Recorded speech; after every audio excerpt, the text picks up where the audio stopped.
안녕하세요. 사랑하는 성도님, 소망의 주님이 우리와 함께 하십니다. 우리와 함께 하시는 주님을 찬양합니다. 기도합시다. 하나님 감사합니다. 오늘도 저희들의 마음을, 저희들의 삶을 주님께 맡깁니다. 주님을 향한 저희들의 간절함과 열망과 마음이 이 시간 말씀에 집중하게 하여 주시고, 또 주시는 말씀으로 깨달아 저희들의 삶이 언제나 하나님의 선하신 인도하심을 따르는 은혜와 기쁨, 소망의 삶이 되게 하여 주시옵소서. 코로나의 많은 어려움 속에서도 지금까지 인도해 주신 주님, 저희들이 모든 것을 주님께 의지하고 맡기며 또 하나님 앞에 바르게 세워져 가도록 함께하여 주시옵소서. 예수님 이름으로 기도합니다. 아멘. 네, 오늘 말씀은 사사기 2장 1절에서 10절 말씀입니다. 여호와의 사자가 길갈에서부터 보김으로 올라와 말하되 내가 너희를 애굽에서 올라오게 하여 내가 너희의 조상들에게 맹세한 땅으로 들어가게 하였으며 또 내가 이르기를 내가 너희와 함께한 언약을 영원히 어기지 아니하리니 너희는 이 땅의 주민과 언약을 맺지 말며 그들의 제단들을 헐라하였거늘 너희가 내 목소리를 듣지 아니하였으니 어찌 그리하였느냐. 그러므로 내가 또 말하기를 내가 그들을 너희 앞에서 쫓아내지 아니하리니 그들이 너희 옆구리에 가시가 될 것이며 그들의 신들이 너희에게 올무가 되리라 하였노라. 여호와의 사자가 이스라엘 모든 자손에게 이 말씀을 이름해 백성이 소리를 높여 운지라. 그러므로 그곳을 이름하여 보김이라 하고 그들이 거기서 여호와께 제사를 드렸더라. 전에 여호수아가 백성을 보내며 이스라엘 자손이 각기 그들의 기업으로 가서 땅을 차지하였고 그 백성이 여호수아가 사는 날 동안 여호수아와 뒤에 생존한 장로들 곧 여호와께서 이스라엘을 위하여 행하신 모든 큰 일을 본 자들이 사는 날 동안에 여호와를 섬겼더라.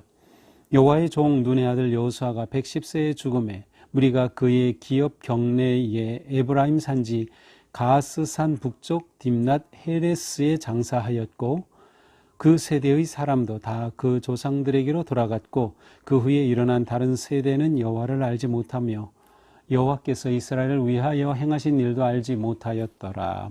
아멘.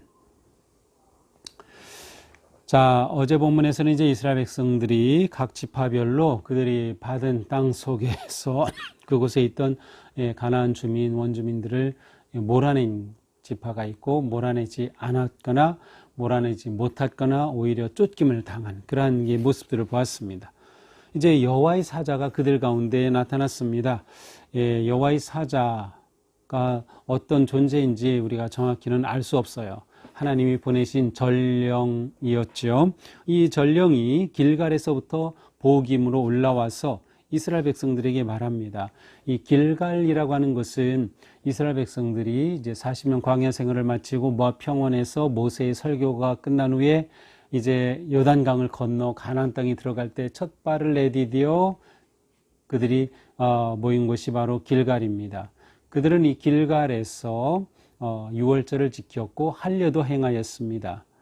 길갈이라고 하는 것이 굴려버리다라는 뜻인데 하나님께서 이스라엘 백성들의 그 애굽의 그 노예와 그 고통과 모든 억압을 다 굴려버리시고 새로운 세계를 열어주셨다라는 뜻도 있고요. 또 이렇게 둥글다라는 뜻도 있어요. 그래서 이것은 할례라는 의미와도 연결이 됩니다. 그래서 이스라엘 백성들이 하나님 앞에 새롭게 언약 백성으로 할례를 행했던 곳이기도 합니다.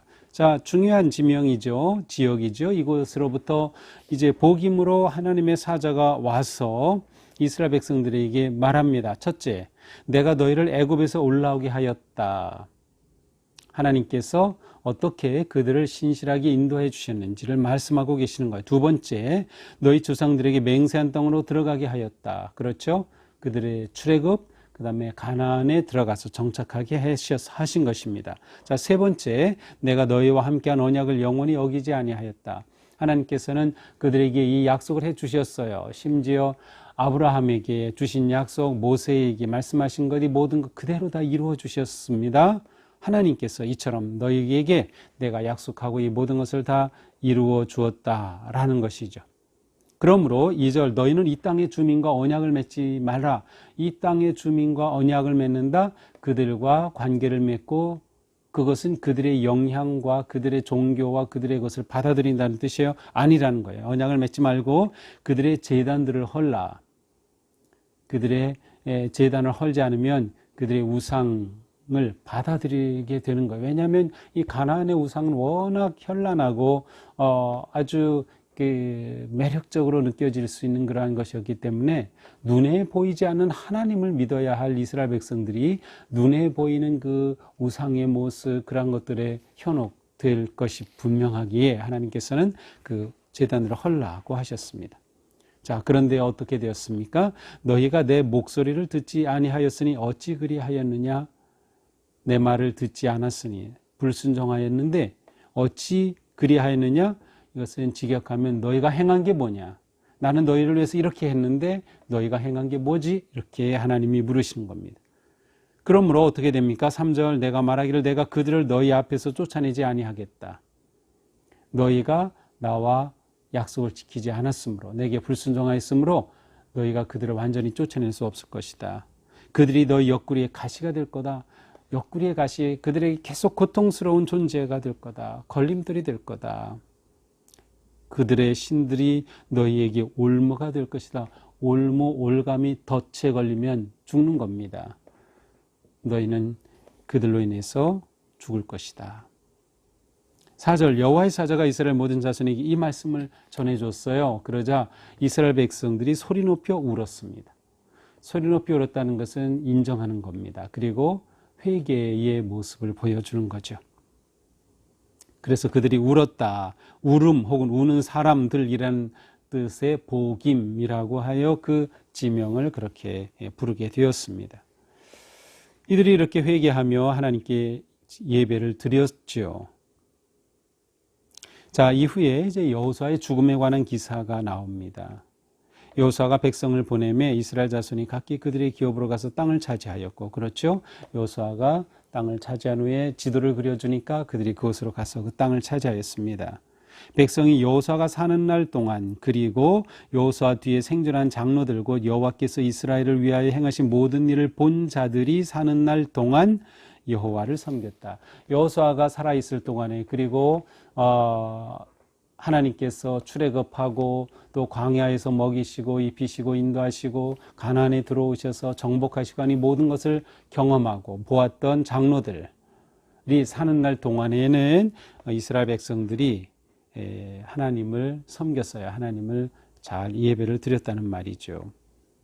그러나 여호수아가 110세에 죽게 되죠. 그리고 그는 딥낫 헤레스라고 하는 곳에 장사되었습니다. 그 이후에 많은 장로들, 모든 것을 경험했던 장로들도 세상을 떠나게 돼요. 그렇게 되자 그 세대 사람들이 다 지나가고 다음 세대가 등장하게 되죠. 그러나 그 후에 일어난 다른 세대는 여호와를 알지 못하며 여호와께서 이스라엘을 위하여 행하신 일도 알지 못하였더라. 다음 세대는 하나님을 알지도 못하였고 하나님이 행하신 일도 몰랐습니다.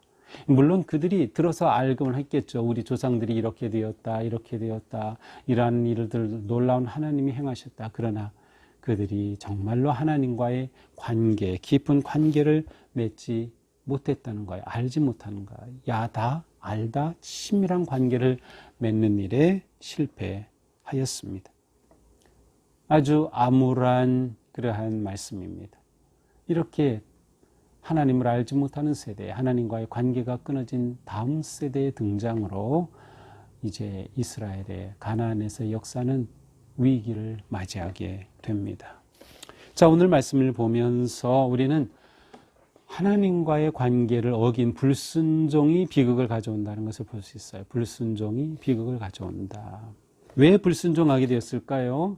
여러 가지 이유 있습니다. 그들이 탐심 때문에, 이기심 때문에. 그래서 그곳에 있는 민족들을 다 그냥 몰아내고 진멸해야 되는데 남겨두고 노동력으로 사용하고 그들과 함께 지내면서 영향을 받았어요. 그들의 이기심, 탐심 때문이죠. 아니면 그들의 현실 안주. 자, 이 정도면 됐어. 무슨 저 땅 다 있는 가나안 족속 다 언제 몰아내. 그냥 우리 여기서 이렇게 편안히 살 수 있잖아. 라는 현실 안주로 인해서 불순종을 했을 수도 있어요. 또 하나님에 대한 믿음이 약해진 거죠. 하나님께서 이 땅을 주겠다고 분명히 약속해 주셨는데 그 믿음이 점점 약해진 거죠. 그러니 그 땅을 차지할 그러한 마음이 생기지 않은 겁니다. 또 한편으로는 이들에게 패배의식도 있었어요. 그 1장 19절에 보면 철병거가 있으므로 쫓아내지 못했다. 이것은 현실적인 문제거든요. 전력의 차이가 있고 감당할 수 없는 거죠. 그때 그들은 우리는 싸워도 안 돼 라는 패배의식이 있을 수 있는 거죠. 이러한 것들로 인해서 그들이 하나님 앞에 불순종하게 되었던 거죠. 불순종이 비극을 가져온다면 순종은 승리를 가져옵니다. 순종은 하나님의 언약이 이루어지는 기쁨을 가져옵니다. 그래서 우리는 하나님 앞에 순종하고자 하는 그러한 결단과 결심이 있어야 됩니다. 결심 없이 순종은 불가능합니다. 저절로 순종은 되지 않기 때문이죠. 또한 우리는 하나님을 아는 것이 힘이다. 하나님과의 관계가 힘이라는 것을 알아야 합니다. 다음 세대가 등장했을 때 하나님과의 관계가 느슨해지고 멀어지면서 희망도 사라지고 이 민족을 향한 하나님의 그 뜻도 모두 물거품이 되고 말 상황이 되고 말았습니다. 신앙 계승에 실패하게 된 겁니다. 신앙 계승에 실패하는 거예요. 이것은 지금 우리가 당면한 문제입니다. 다음 세대라고 우리가 흔히 부르는 우리의 자녀들 세대에 대한 믿음 계승이 정말 이루어지지 못하고 있기 때문이죠. 미국의 통계에 의하면 신실한 그리스도인 가정에 자라난 자녀들의 10%만이 예수님의 신실한 제자로 세워지고 있다고 합니다. 10%입니다. 신실한 부모가 있는 자녀들 중에서만 10%니까 우리 교회에서 생각해 본다면 정말 이렇다면 이건 보통 위기가 아닙니다. 사실은 코로나가 가져온 가장 큰 위기가 다음 세대가 교회를 떠나는 겁니다. 믿지 않는 세대는 교회를 외면하고요. 이미 교회 다녔던 다음 세대는 교회에 절망하고 있습니다. 이것이 우리의 현실이에요. 그러니까 우리가 이것을 정말 진지하게 받아들여야 합니다. 우리가 어떻게 어린이, 청소년, 청년들에 대해서 그들을 신앙 계승자로 세울 수 있을까라고 하는 점이죠. 그들은 전 세대가 경험한 그 영적 경험을 하지 못했어요. 배우긴 했어요. 듣긴 했어요. 알긴 해요. 그런데 그 체험이 없는 거죠. 그러니 떠나는 거죠. 우리가 이것을 진지하게 고민해야 합니다. 우리가 다음 세대를 어떻게 세우고 믿음을 계승할 수 있을까? 큰 과제를 안게 됩니다.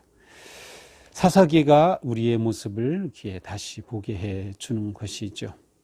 자, 그러므로 우리는 다음 세대를 살리기 위해 신앙 체험, 경험이 매우 중요하다.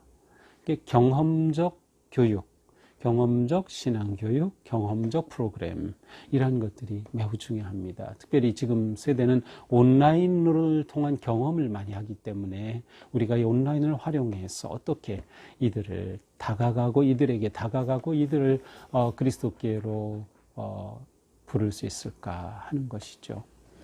오늘 우리는 말씀을 보면서 여호수아 혹은 장로들이 살아있는 동안에는 그들이 하나님을 섬겼다라고 하는 점을 생각하면 우리에게 생명을 주시고 오늘도 살게 하신 중요한 이유가 다음 세대를 살리기 위한 것이다 하는 것을 잊으면 안 됩니다.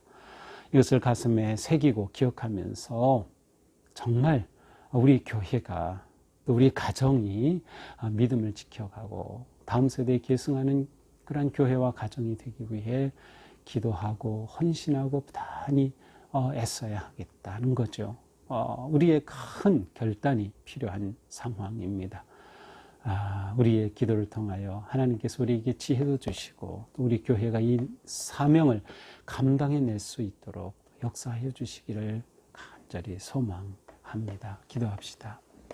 하나님, 이스라엘 백성들은 하나님께서 그렇게 신실하게 언약의 하나님, 또 말씀대로 그들을 구원하시고 지키시고 인도하셨으나